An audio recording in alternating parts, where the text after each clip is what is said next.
এদিকে অতিবৃষ্টি আর ভারতের ঢলে বারবার বন্যা আক্রান্ত হয় মৌলভীবাজার।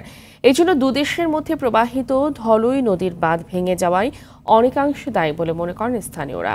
কিন্তু বিএসএফ এর বাধার কারণে সংস্কার করা হচ্ছে না মোকাবিল সীমান্তের এই বাঁধ। ফলে উজানের ঢল নামলেই বন্যার আশঙ্কা থাকছে। মৌলভীবাজার থেকে চৌধুরী ভাস্কর হোমের রিপোর্ট, জানাচ্ছেন ইমরুল কায়েস।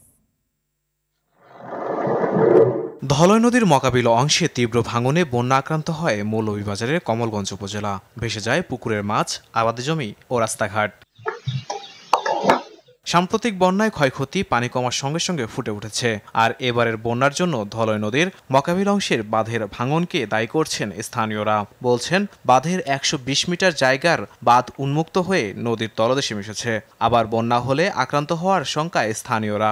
ভারতের উজান থেকে পানি নামিয়া ওই যে রাস্তা ভাঙ্গিয়া আপনার ওই যে ফিশারিটা, আরো ফিশারি আছে, অনেক ফিশারি আছে, গুলা ফিশারির সব মাছ বাড়িয়ে গেছে। আমরা যা উবাইছি বিডিআরও গেছে, অফারটা কি বেছে বাধা দিতে কইতে আপনারা গুল্লি করুন, আপনারা করুন ঘরুন কইয়া বিডিআর মানছে না, যে বেসবে মানছে না, না মানার কারণে বেসবে লাল ফ্ল্যাগ আঞ্জারি গাড়ছে গাঙ্গালি মারে। প্রায় 150 ফিট পুরাটা ভেঙে গেছে। তারপরে মোকাবিলের গ্রামের ভিতর দিয়ে অর্ধেক ধসে গেছে প্রায় 500 ফিট। এদিকে বাঁধ সংস্কারের জন্য চেষ্টা করা হলেও বিএসএফ এর বাধার অভিযোগ উঠেছে।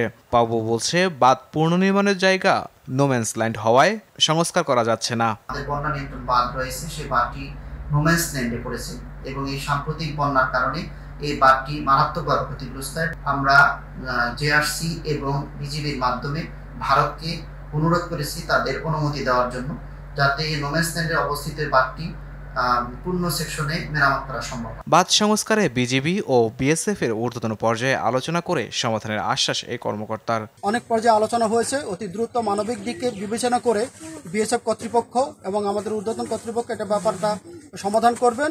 আমরা যত দ্রুত এই অনুমোদনটা পাবো তত দ্রুত আমরা কাজটা করতে পারবো। ইমরুল কায়েস, RTV।